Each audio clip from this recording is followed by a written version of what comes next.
Ah, this is becoming an embarrassment. The queen's voice rang through the grand palace hall like a sharp slap. Tell me, what exactly is wrong with my son? Silence. The royal advisors, the palace maids, even the guards standing by the door, all kept their heads down. No one dared to speak. Oba Adewale, the mighty king of Lagos, sat on his throne, fingers tapping on the golden armrest. He was a man of few words, but his sigh was loud enough to echo through the chamber. Tunde, he finally said, turning to his firstborn, this is the fourth engagement. The fourth? What exactly happened this time? Prince Tunde Adewale stood tall, too tall, in fact. At nearly 7 feet, with shoulders as wide as the palace doorway, he had the kind of presence that made people nervous. His deep brown skin glowed under the torchlight. His arms were as thick as tree trunks, and his voice rumbled when he spoke. She left, he said simply. The queen threw her hands in the air. Of course she left. They all do. But why? Tunde glanced at his mother. Because she was scared. Scared? Scared of what? Tunde clenched his jaw. Me. The queen let out an exasperated sigh. Oh, for heaven's sake. This is ridiculous. How can a prince, my son, be feared by the very women who should be fighting to marry him? A long pause stretched in the room. Then Chief Alawale, one of the oldest advisors, cleared his throat. Your Majesty, with all due respect. It is his size. The queen shot him a sharp look. His size? He is a prince, not a monster. That is not how they see it, Chief Alawale said carefully. People talk. They say a man this big, this strong, is dangerous. Do I look dangerous to you? Tunde asked, his deep voice cutting through the room like a blade. Chief Alawale swallowed hard. No, your highness, of course not. But the women. They fear they might not survive in marriage with you. A chuckle broke the heavy silence. It came from the far end of the room where Tunde's younger brother, Prince Kola, sat with his legs crossed, looking completely unbothered. Maybe, Kola said, smirking, they think you'll break them in two. A few nervous laughs rippled across the room, but Tunde wasn't amused. His jaw tightened. The queen shot Kola a glare. You find this funny? Kola shrugged. Well, it's not exactly surprising. A man like Tunde, strong as 10 men, tall as a palm tree, voice like thunder, and people expect women to run into his arms. He snorted. Maybe we should start looking for a bride outside Lagos. Perhaps in the land of giants. Kola, leave, the queen snapped. Kola stood, still grinning, and walked out of the hall, throwing Tunde a wink as he passed. Tunde turned to his mother. You see, even my own brother thinks it's a joke. The queen shook her head. This is not a joke, Tunde. This is about the future of the throne. A king without a queen is like a ship without a captain. You must marry. You must have an heir. Tunde rubbed his face, suddenly feeling exhausted. Mother, what do you want me to do? Should I force a woman to marry me? The queen's lips pressed into a thin line. No, but you must find a wife before the next festival. That is final. Tunde stared at her, searching her face for any sign that she might change her mind. She didn't. Oba Adewale finally spoke again. Tunde, your mother is right. This is bigger than you. The throne needs stability. Tunde's hands curled into fists at his sides. And what if no one wants me? What then? The queen lifted her chin. Then you are not looking in the right place. A heavy silence settled over the room, the kind that made Tunde feel like a prisoner in his own home. That night, Tunde sat in his chambers, staring at his reflection in the polished bronze mirror. He had heard the whispers for years. He's too big. What if he gets angry? He'll crush a woman without trying. They say he once lifted a whole canoe by himself. Ah, I cannot be his wife. It didn't matter that he had never harmed anyone. It didn't matter that he was gentle, careful with his strength, more than anyone could imagine. People only saw the muscles, the size, the power. They never saw the man. A soft knock pulled him from his thoughts. His personal guard, Gok, stepped in, bowing slightly. Your Highness, should I prepare your bed? Tunde shook his head. No. I won't be sleeping tonight. Gok hesitated. Something is troubling you. Tunde let out a humorless chuckle. Isn't it obvious? Gok said nothing. He had served Tunde for years. He knew when to listen and when to speak. Finally, Tunde leaned back in his chair and exhaled. Tell me, Gok, if I were not a prince, do you think someone would love me for who I am? Gok frowned. Your Highness. Be honest. The guard was silent for a long time before he spoke. I think the world sees what it wants to see. Some see strength, some see fear. But the right person will see you. Tunde's chest tightened. And what if I never find that person? Gok met his eyes. Then maybe it is time to stop looking in the palace. The next morning, before the sun rose, Tunde made his decision. He would leave, not as Prince Tunde Adewale of Lagos, not as the heir to the throne, but as a common man. If the world could not love the prince, then perhaps someone could love the man. The smell of fish hit him first. It was thick, salty, and mixed with the scent of damp wood and smoke from the small cooking stalls that lined the shore. The sound of Lagos Island was different from the palace. No guards announcing his arrival, no royal advisors murmuring in the background. Just the steady rhythm of waves slapping against wooden boats and the occasional shouts of traders calling out their prices. Tunde adjusted the simple brown tunic he had borrowed from one of the palace servants. It felt odd, light, plain, nothing like the royal robes he was used to. He had left his gold, his rings, his fine leather sandals behind. Here he was just Tunde the fisherman. And for the first time in a long while, nobody stared at him like a beast. Well, almost nobody. A group of young boys stood a few feet away, their eyes wide, mouths open in shock. One of them nudged the other, whispering, "Who is this giant? Maybe he's a wrestler? No, look at his hands. Those are warrior hands." Tunde sighed. He wasn't sure if this was better or worse than being feared by noblewomen. "Hey you!" a gruff voice called out. Tunde turned to see an older man standing by a wooden fishing boat. His skin was dark from years in the sun, and his arms were lean but strong. He squinted up at Tunde, unimpressed. "You just going to stand there like a tree? Or are you here to work?" Tunde straightened. "I need work." The man raised an eyebrow. "You? A big man like you wants to be a fisherman?" Tunde nodded. "Yes." The man stared at him for a moment, then let out a short laugh. "Fine. Let's see if those muscles of yours can do more than just scare people." Tunde learned fast. He had never fished before, at least not in the way these men did. In the palace, everything was served to him on silver trays, cooked to perfection. Here he had to wake before dawn, wade into the water, drag in heavy nets, and gut fish with his bare hands. The first time he tried, he nearly lost his footing in the shifting sand. The other fishermen laughed. "You may be big," one of them said, grinning, "but the ocean does not fear muscles." Tunde grinned back. "Then I will learn to work with the ocean." And he did. Within days, he was hauling in more fish than most men on the shore. He carried heavy baskets like they were filled with feathers. He helped old women lift their loads and fixed broken stalls without a second thought. Slowly, the people of Lagos Island stopped whispering about his size and started calling him when they needed an extra hand. For the first time in his life, Tunde felt useful. But it wasn't until he met Sade that he truly felt seen. "Hey, big man!" Tunde turned to see a woman standing in front of him, hands on her hips. She was short compared to him, then again everyone was short compared to him, but she stood tall in spirit. Her dark skin gleamed under the sun, her eyes sharp, her lips curled into something between amusement and annoyance. "If you're just going to stand there looking scary, at least help me lift this sack of yams." Tunde blinked. Then, without a word, he reached down and picked up the sack as if it weighed nothing. Sade narrowed her eyes. "Show off." Tunde smirked. "You asked for help." She rolled her eyes.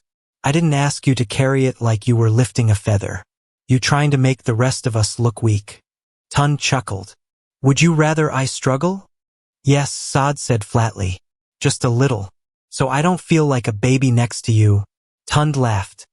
A deep, rumbling sound that made some heads turn. He hadn't laughed like that in a long time. Sade waved her hand impatiently. Come on, bring it inside. She led him to a small but lively pepper soup joint. The smell of sizzling fish and hot spices filled the air. Tunde looked around. Customers sat on wooden benches, their mouths full, sweat dripping down their foreheads as they ate. You sell a lot of food, he observed. Of course, Sade said, tying her wrapper tighter. People come here for the best pepper soup in Lagos. She tilted her head. You eat pepper soup, big man? Tunde nodded. Yes. She grinned. Good. Sit. Before he could protest, she pushed him onto a stool, disappeared into the back, and returned with a steaming bowl. The smell alone made his stomach growl. Eat, she ordered. Tunde picked up a spoon, took one bite, and immediately felt fire explode in his mouth. He coughed. It's spicy. Sade burst into laughter. Ah, big man can lift a sack of yams but can't handle small pepper? Tunde coughed again, reaching for water. This is not small pepper.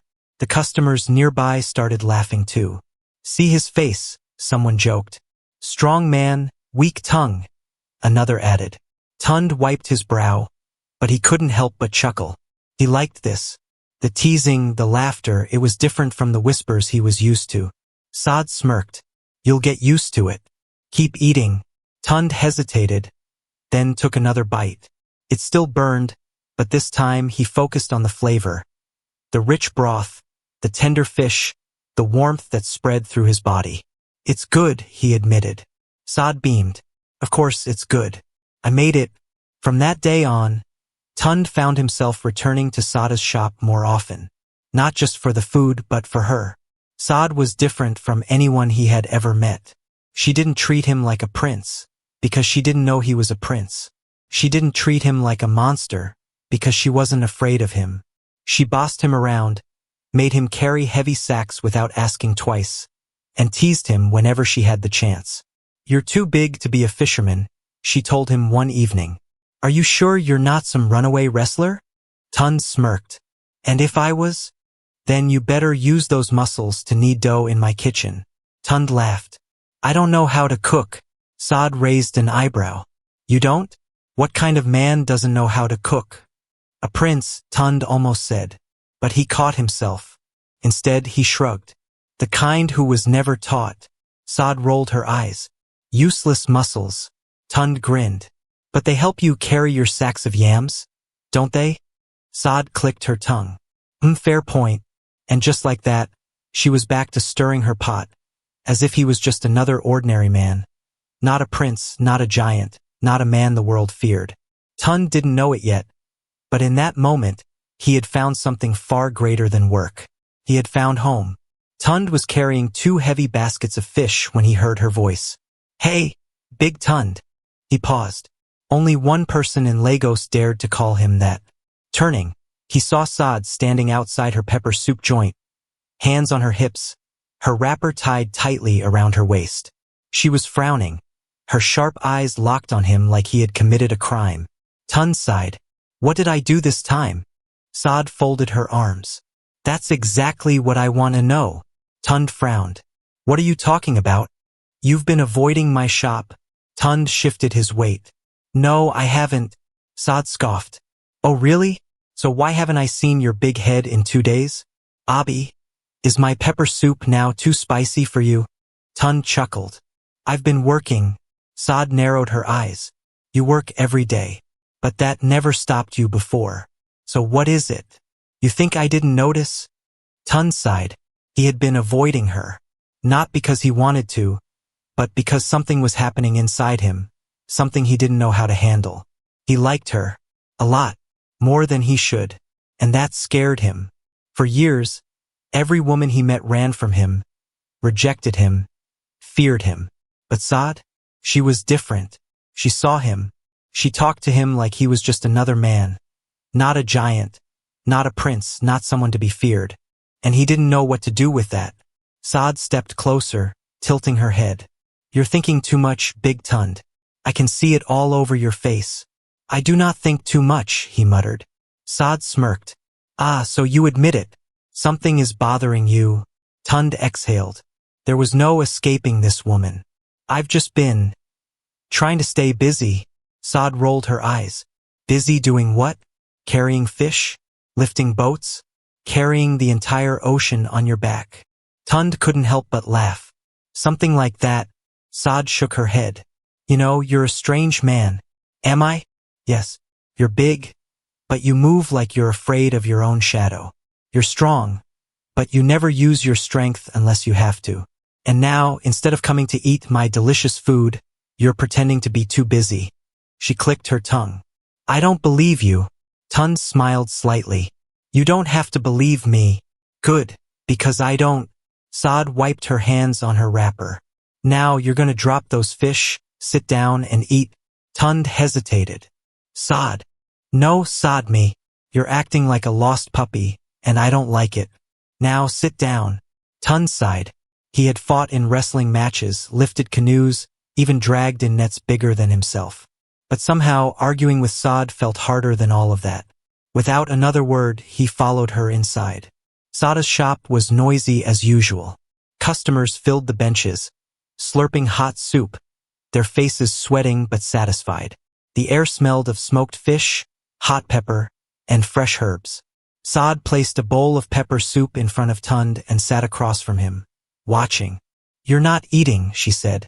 I will. Now. Tunde chuckled and picked up his spoon. The first sip sent heat down his throat, but this time he didn't cough. He had grown used to her spices. Sade smirked. See? You're learning. Tunde swallowed. Your food is good. That's why people keep coming back. Sade grinned. Of course. I have the best pepper soup in Lagos. Tunde shook his head. You really like yourself, don't you? Sade leaned back. If I don't, who will? Tunde smiled. He liked that about her. She was confident, bold, unafraid to speak her mind. She was everything he had never seen in the noblewomen of the palace. Sade, he said, his voice softer now. She raised an eyebrow. He hesitated, then asked, Why aren't you married? Sade blinked. Then she laughed. Me? Married? Yes. Sade shook her head. Big Tunde, you ask funny questions. It's a serious question. Sade leaned forward, resting her chin on her palm. All right, since you're asking like an old man looking for gossip, I'll tell you. I'm not married because I haven't found a man who can handle me. Tunde tilted his head. Handle you? Yes. Sade smirked.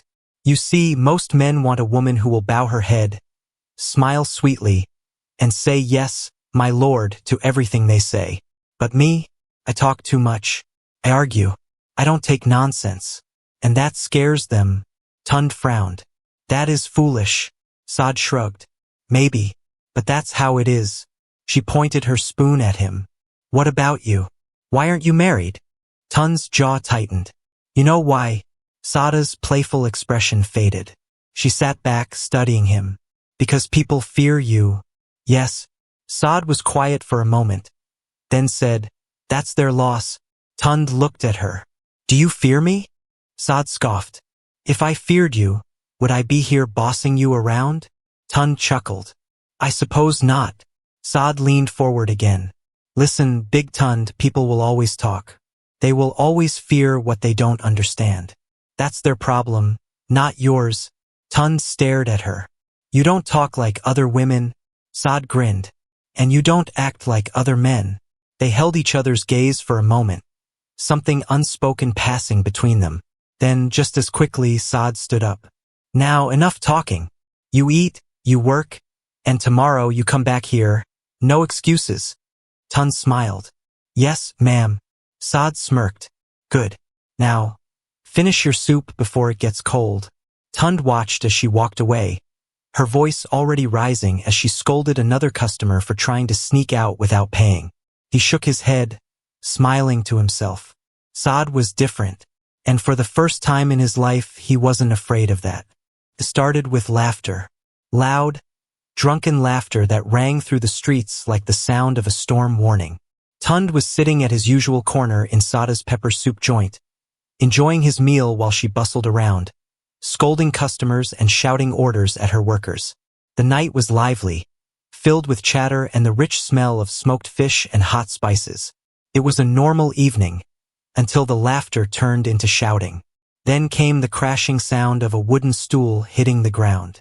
The entire shop fell silent.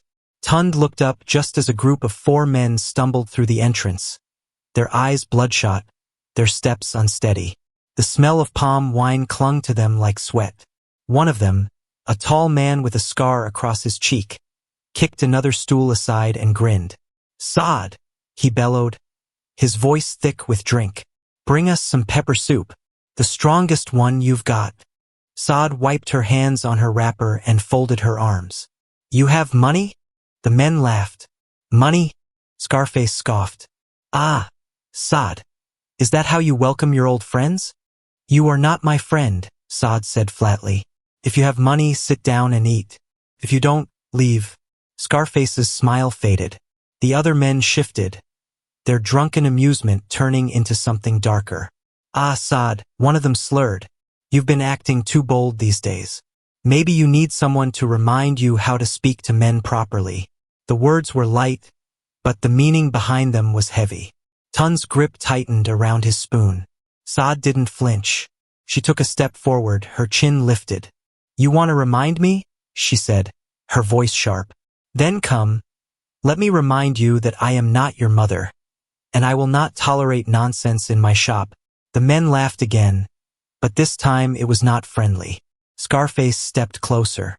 "You talk too much, Sade," he murmured. "Maybe you need a man to—" Tunde stood up. The sound of his wooden stool scraping against the floor cut through the air like a blade. For the first time since they walked in, the men seemed to notice him. Scarface turned, his eyes trailing up, until he was staring at Tunde's broad chest. He blinked, then took an uncertain step back. Tunde's voice was calm, but it carried weight. "Leave." Scarface hesitated, then forced a chuckle. "Ah, see this one. Who are you to tell me what to do?" Tunde didn't answer. He just stared. Scarface's grin faltered. His friends exchanged nervous glances. Even in their drunken state, they could feel it, the quiet strength radiating from Tunde. One of the men cleared his throat. "Maybe we should—" "No," Scarface snapped, recovering his bravado. "You think because you're big, you can scare me?" He turned back to Sade. "This is not over." He reached for her wrist. Sade moved back instantly, but before she could say anything, Tunde was already there. His hand clamped around Scarface's wrist. The entire shop went silent again. Scarface winced. "Let go." Tunde didn't tighten his grip. He didn't need to. His strength was not about force, it was about control. "I told you to leave," he said, his voice like distant thunder. Scarface tried to yank his hand free. He failed. "You're hurting me," he hissed. Tunde let go. Scarface stumbled back, rubbing his wrist. His face burned with embarrassment. He turned to his friends. "What are you looking at?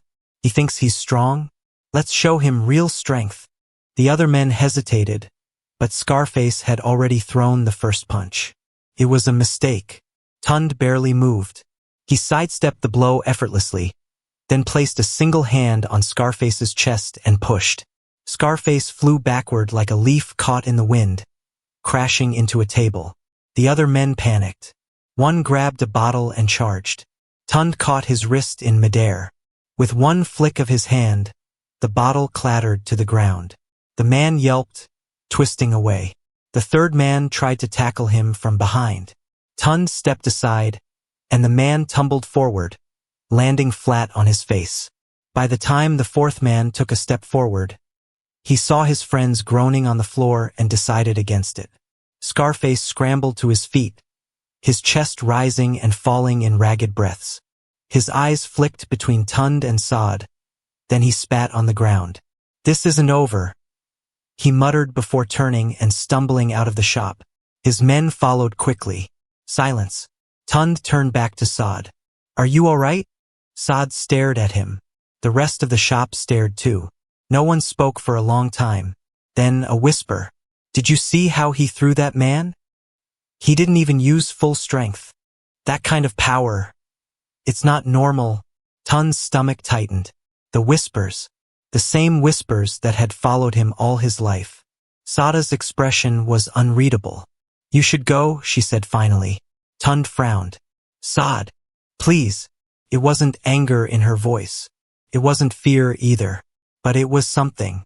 Something he couldn't place. Slowly, Tunde nodded.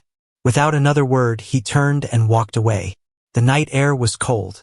Tunde sat by the shore, staring at the dark waves rolling in. The fight replayed in his mind, but it wasn't the fight that bothered him. It was the after, the whispers, the way people had looked at him, the way Sade had looked at him. She hadn't been afraid, not like the others, but something had changed. He heard footsteps. You really threw that man like he was a piece of cloth, a familiar voice said. Tunde didn't turn. Gok, his guard, his only real friend, sat beside him. I heard what happened. Tunde exhaled. Then you know why I'm out here. Gok nodded. They're talking. They always do. But this time it matters, doesn't it? Tunde was silent. Gok sighed. It wasn't your fault, you know. You defended her. You defended everyone. It doesn't matter, Tunde muttered. In the end, they all see the same thing. Gok studied him. And what does Sade see? Tunde shook his head. I don't know. Gok leaned back. She'll come around. Tunde wasn't so sure. He had felt something with Sade, something real. But now everything felt different. He didn't belong here. He never had. And maybe he never would. Tunde had never been this nervous before. Not even in the palace, when he had stood before his father, the mighty Oba Adewale, as he was scolded for another failed engagement. But this was different. Sade sat across from him in her small shop, arms folded, one eyebrow raised. The fire from the cooking pit flickered, casting shadows on the walls.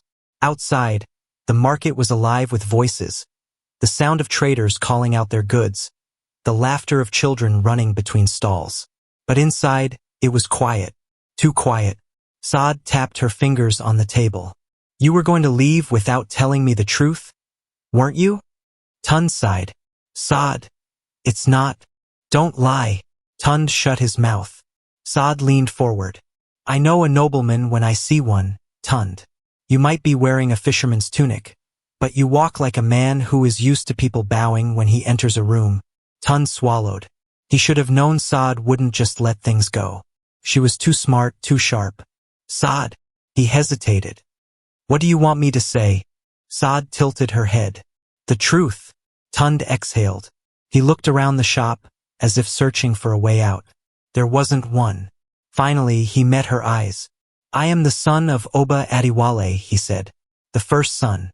The crown prince of Lagos. Sade didn't blink. She didn't gasp. She didn't look shocked. She just stared at him for a long moment, as if studying his face, making sure he wasn't joking. Then she let out a short laugh. Tunde frowned. You're laughing? Sade leaned back, shaking her head. Of course, you're a prince, she muttered. It all makes sense now. You don't seem surprised. Sade smirked. Oh, I'm surprised. But I'm also not. Tunde ran a hand over his face. I thought you'd be angry. Angry? Why? Because I lied. Sade scoffed. You didn't lie. You just didn't tell me everything. Tunde looked at her. That's the same thing. No, it's not, Sade said. Lying is when you tell me you're a fisherman when you're really a prince. But you are a fisherman, aren't you? Tunde hesitated. Well, yes. Then you didn't lie. Sade shrugged. You just left out some important details. Tunde blinked. That's how you see it? Yes. He shook his head. You really are different. Sade grinned. I've been telling you that since the first day we met. Tunde let out a breath. He had expected anger, accusations, maybe even betrayal. But Sade was calm, amused even. You don't care that I'm a prince? He asked. Sade rolled her eyes. Why should I care? A title doesn't change who you are. Tunde. Tunde stared at her. You're the first person who has ever said that to me. Sade's smile softened. Then you've been around the wrong people. Silence settled between them. But it wasn't heavy. It was warm, comfortable. Tunde rubbed the back of his neck. I don't know what happens next, he admitted. Sade raised an eyebrow. Next? Now that you know. Sade shrugged. Nothing changes. Tunde frowned. Nothing? Nope. She stood up, tying her wrapper tighter. You're still big, Tunde. You still owe me for all the free pepper soup I've given you. And you're still going to help me carry sacks of yams tomorrow morning. Tunde chuckled. That's it. Sade smirked. What else do you want me to say?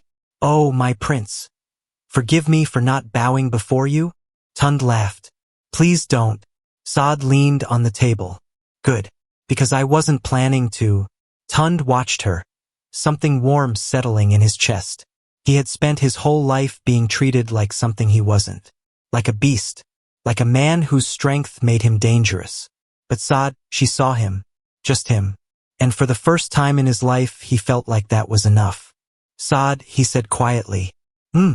He hesitated, then smiled. Thank you. Sade waved a hand. Don't start getting emotional on me. Big Tunde. He laughed again. But deep down, he meant it. Because for the first time, he wasn't running. And it was all because of her. Are you serious? Sade stared at Tunde like he had just told her he could fly. Tunde shifted uncomfortably. Yes. Sade crossed her arms. You're telling me that after all this time, after all this hiding, you want to go back to the palace? Tunde exhaled. I have to. Sade scoffed. Why? Tunde hesitated. How could he explain? How could he put into words the weight of responsibility he had been running from? The duty that had been looming over him since birth? He rubbed his face. Sade, I left the palace because I didn't want to be a prince who no one could love. But I can't run forever. Sade raised an eyebrow. And who said you should run forever? Tunde glanced at her. She sighed. Listen, Big Tunde. I'm not saying you shouldn't go back. I'm just trying to understand why. Tunde looked away. My father is expecting me to return with a wife. Sade blinked. Then, she burst into laughter. Tunde frowned. What's funny? Sade wiped a tear from her eye. So, let me get this straight. You ran away because no woman wanted to marry you. Now you want to go back because your father still expects you to be married. Tunde sighed. It's more complicated than that. Sade smirked. No, it's exactly that. Tunde didn't argue. She wasn't wrong. Sade leaned on the table. And tell me, Prince Tunde, do you have a wife now? Tunde hesitated. Sade grinned. Exactly. Tunde ran a hand through his hair. It's not that simple. Sade shrugged. It is, actually. Unless you're thinking of taking me with you. Tunde's head snapped up. Sade laughed again. Ah, that was the plan, wasn't it? Tunde looked away. Sade clicked her tongue. Wow, you're not even denying it. Tunde rubbed his temples. Sade. No, let's talk about this. She gestured dramatically. So, you want to take me, a common pepper soup seller, back to your royal palace, and introduce me to your very serious parents as your future wife? Tunde inhaled. Yes. Sade's mouth opened, then closed. She looked at him like he had lost his mind. You're not joking? No. Sade stared at him for a long time. Then, she leaned back in her chair. Tunde frowned. What does mean? Sade tapped her chin. It means I'm thinking about what? If I should go with you or not. Tunde's heart pounded. Sade. She waved a hand. Relax, Big Tunde. You look like you're about to faint. Tunde sighed.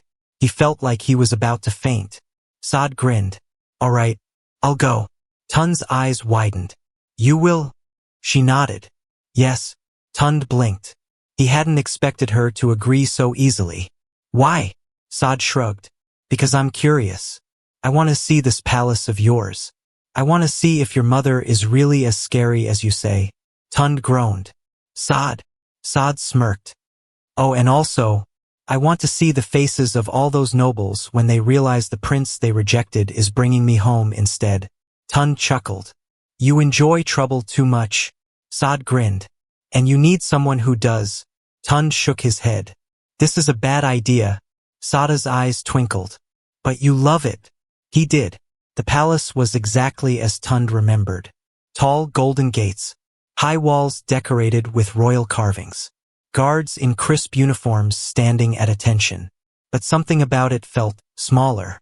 Maybe because he had spent so much time outside. Maybe because, for the first time, he was seeing it with different eyes.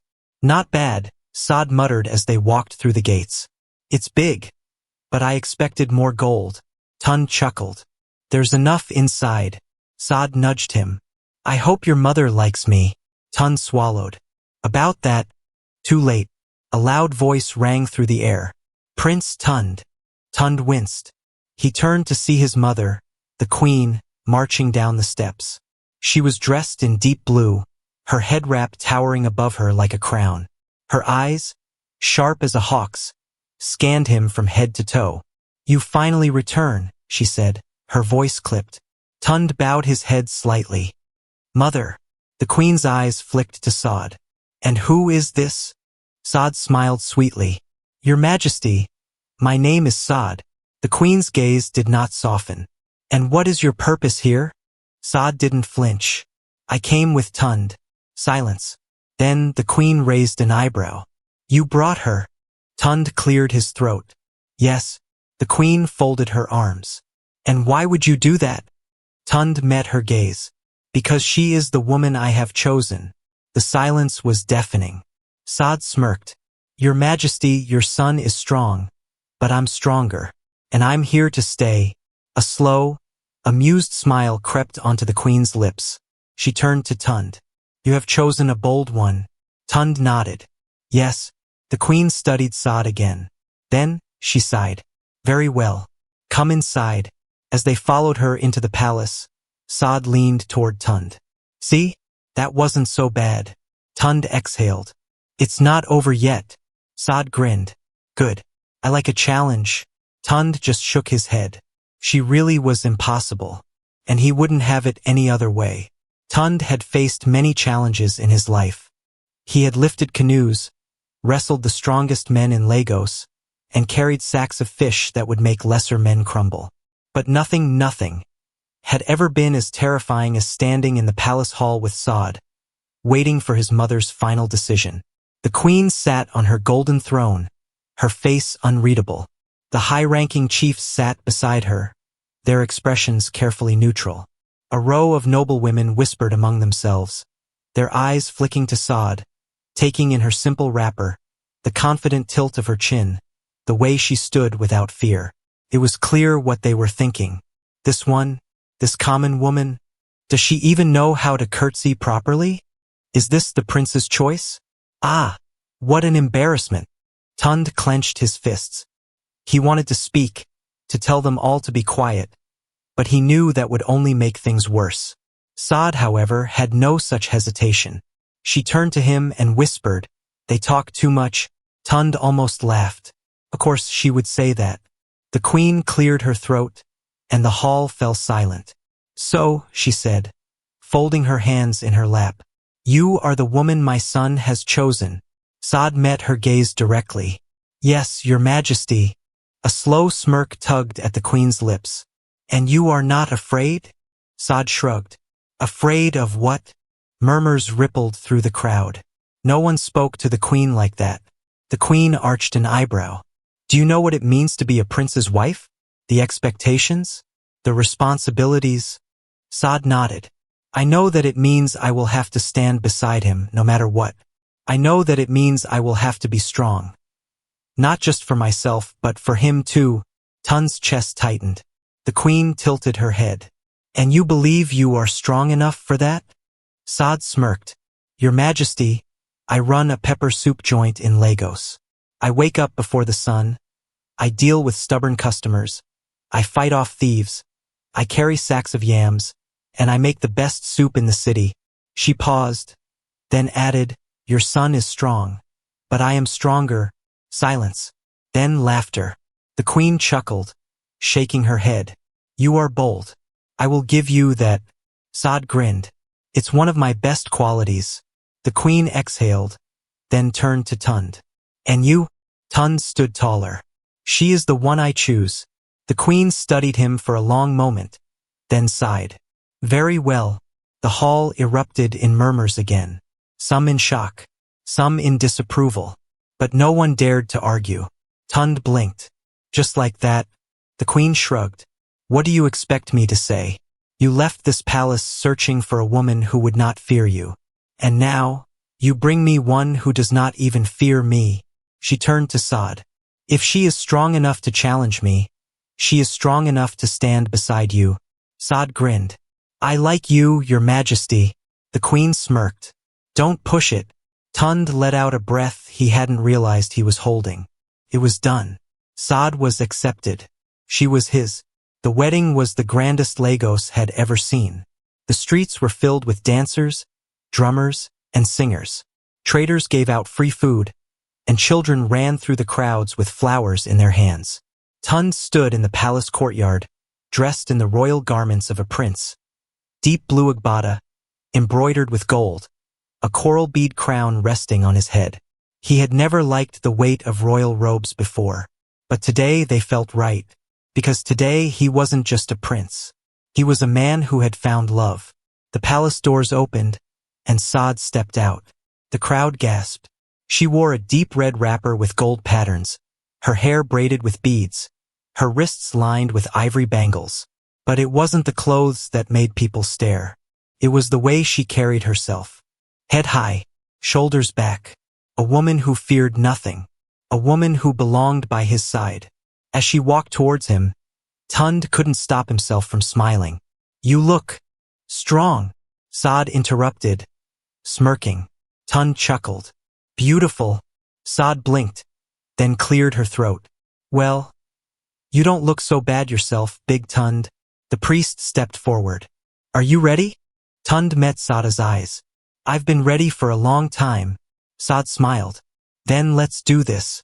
And just like that, the gentle giant of Lagos became the prince who found love.